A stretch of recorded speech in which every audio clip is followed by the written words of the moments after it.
So, first I'd just like to comment on what a good job I think our players have done with practice so far. Um, we go in 7 days in a row after tomorrow. Then players will get 3 days off for Christmas. But the attitude has been good. The intensity has been good. Obviously, this has been a real opportunity for some of the younger guys to get a lot of reps with some of the defections that we've had.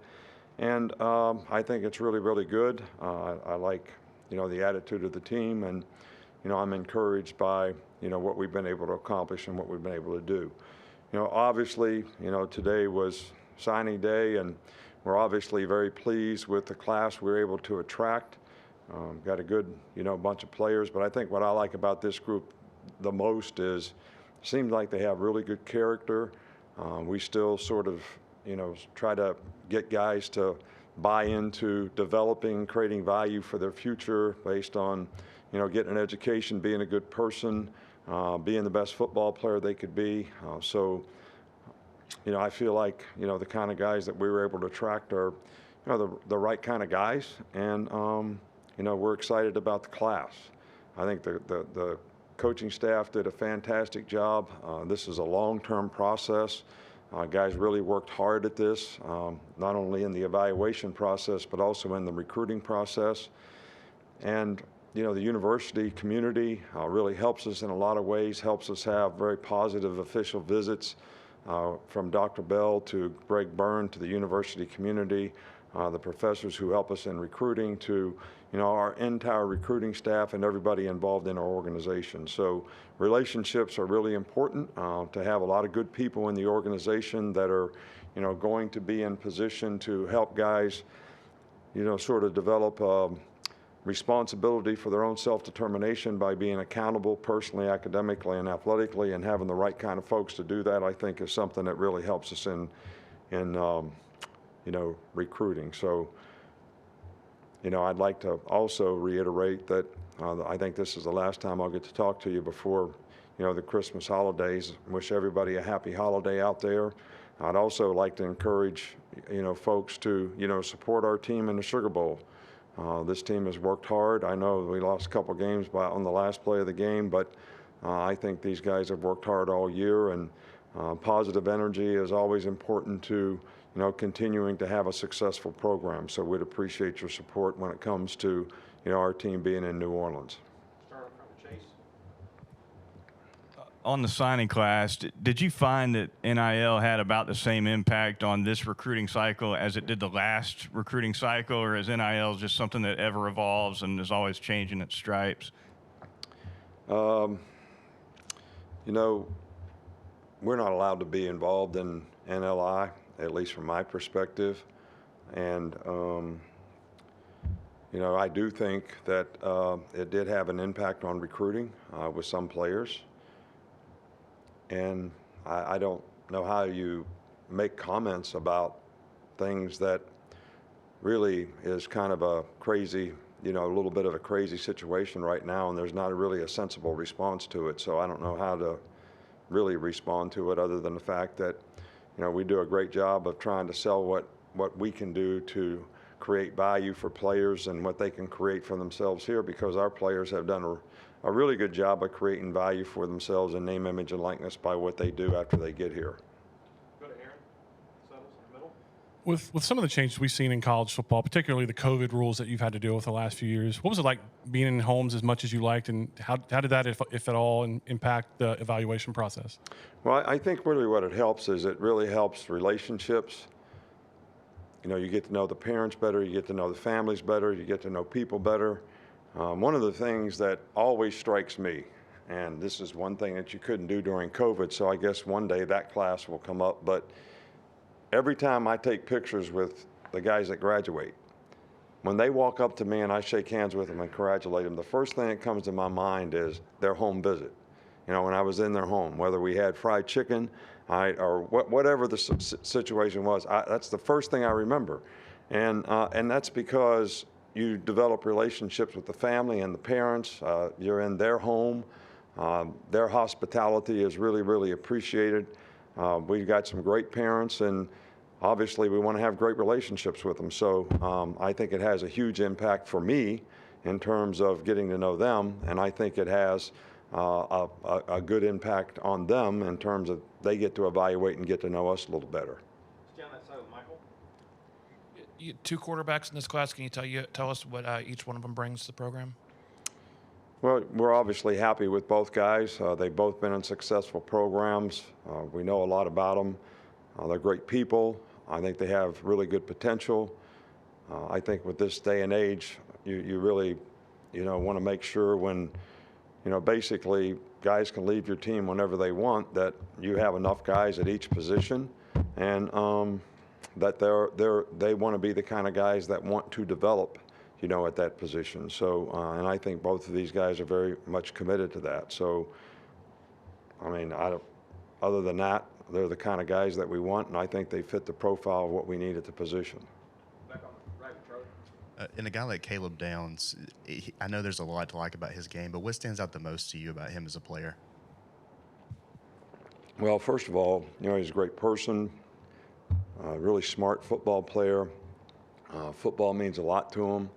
And the guy's a great competitor, loves to compete. Their team won the state championship. He was all into that, could have gone anywhere he wanted to go and wanted to stay with the team that he played with the whole time. And they won the state championship in Georgia, which is, a significant accomplishment. And I just think he's the right kind of person. He's got leadership qualities that, are hard to come by. And the guy's really got a lot of talent physically to be able to develop into something special. And we're really looking forward to working with him. Back on the left, Mike Rodak. Charles Kelly was involved with a lot of the players in this class. Just what did you see from him during his time here, and overall, what have you seen from this staff this time of year when they're being pulled in different directions between recruiting and the bowl game and maybe jobs elsewhere? Well, I think our entire staff did a, really, really good job. I really appreciate Dion and Charles Kelly both in terms of, trying to finish the right way. I went through that experience when I left the Cleveland Browns to go to Michigan State as a head coach, and we had 4, 5, 6 games left, and I felt I owed it to the players, to Coach Belichick and the Cleveland Browns organization to do the best job I could and stay focused on that. And Charles has done a really good job of that. But I was really encouraged by the energy, the enthusiasm, the relationships that the entire staff was able to sort of develop with this recruiting class. And I think that's important in the future, because I think having good relationships is one of the things that will be critical in terms of how you manage a roster in the future. And I think when you have good relationships when guys come in, that's something you can build on. In the middle here with Mason. I know it takes a lot to build a league program year in and year out. Where does the recruiting process from, first scouting a player to when they eventually commit, what do you enjoy most about that process? I like it all. I watch every player that we recruit. I make an evaluation. We come to an evaluation and agreement as a staff. And then I love the relationship building process. I love when guys visit here and you get to visit with them and develop relationships with them, see what's important to them in recruiting, and also the recruiting process when you go out on the road, meet their high school coaches and their families, and when their families come here and visit. So there's nothing about the recruiting process that I don't really enjoy. I enjoy it all. Back on the left, Aaron. You talked about Caleb and what he brings character-wise and as a player, but the other defensive backs you brought in this class, did you feel like you met needs there? Well, yeah, I think so. There's 4 DBs there. A couple guys I think will try at corner. I think all the guys are capable of playing safety or star. I think corner is one of the most difficult positions to find, and that's still something that we're going to continue to look for. Come back over here with Charlie. Any more follow-ups? In the last 10 days or so, you guys were able to add some elite guys up front with Keeley and now today with Smith and Rousseau. Just what do you like about those guys and the defensive front as a whole? Where do you think you kind of added with that group? Well, I think one of the things that was a real focus for us is to improve up front. And I think we recruited some guys that can certainly help us do that. I don't like to single out players, create expectations for them or anything like that. I think the media does a really good job of that. That's something that, we really try to get the guys not to sort of focus on the expectations, but actually focus on what they have to do to, create value for their future and develop as players.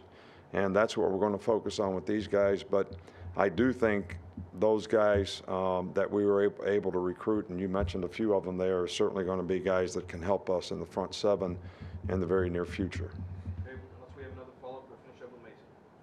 Of course, some of the 23 classes are already helping with early enrollees and such, but when players come to campus for the first time, what are some of the things you want to instill in them program-wise first, whether it's on the football field or off the football field? Well, I think the most important thing, here with these guys at this time, because there is no school, the thing that we want to focus on in January is, hey, how can we help you transition as a person? How can we help you transition academically?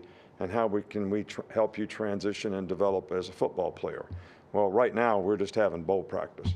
And these guys are all here. We have 10 guys that are here practicing with us. And I think the one thing that we're trying to get them to understand is what can they learn systematically, but number two, just get the feeling of what it's like and how to go through practice and what we do in practice. So because there is no school, there aren't very many people here. They'll develop some relationships with players on the team, which I think is a good thing. But I think this whole experience is really good for them in terms of what their expectation will be in January when school starts. I think that's probably the greatest benefit to it, and the relationships and the comfort zone that they can create by being around, our team and our players. All right, Coach, that's all we got. Thank you. All right, thank you. Appreciate you.